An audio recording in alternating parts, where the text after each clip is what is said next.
Yes, ni kuri uyu wa kabiri tariki ya mbere z'ukwezi kwa kabiri umwaka wa 2022 ni umunsi ngarukamwaka, umunsi wahariwe kwibuka intwari zabohoye igihugu cy'u Rwanda. Yes, hanyuma rero ngiye nitwa JC uri kuri MTV Mwarimu TV, nkaba nakubwira ngo kurikirana umuhango uko wagenze, unakandi subscribe ndetse kandi like share.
Nyakubahwa Perezida wa Repubulika, banyacyubahiro mwese muteraniye hano, tariki ya mbere buri mwaka abanyarwanda twizihiza umunsi w'intwari z'igihugu, tukavuga ibigwi intwari zaranzwe no gukunda igihugu zikacyitangira, intwari zaranzwe no guharanira ukuri.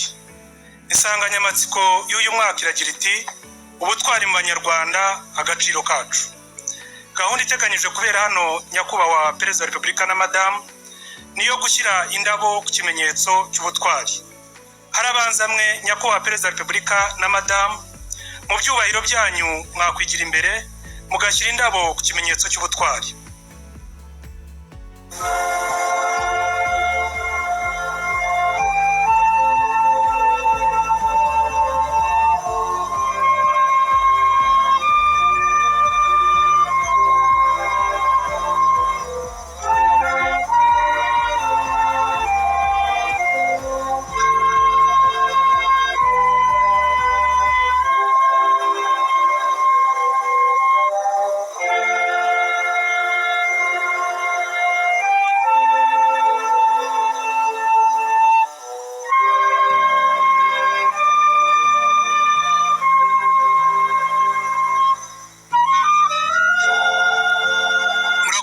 Nyakubahwa Perezida wa Repubulika na Madamu, hakurikiyeho Nyakubahwa Representative of Diplomatic Corps uhagarariye abahagarariye ibihugu n'imiryango mpuzamahanga.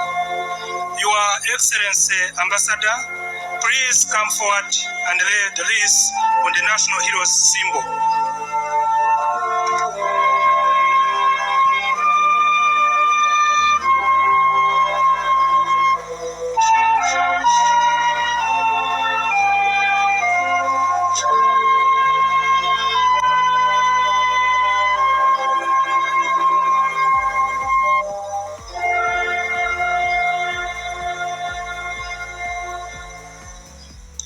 Thank you, Your Excellency Ambassador.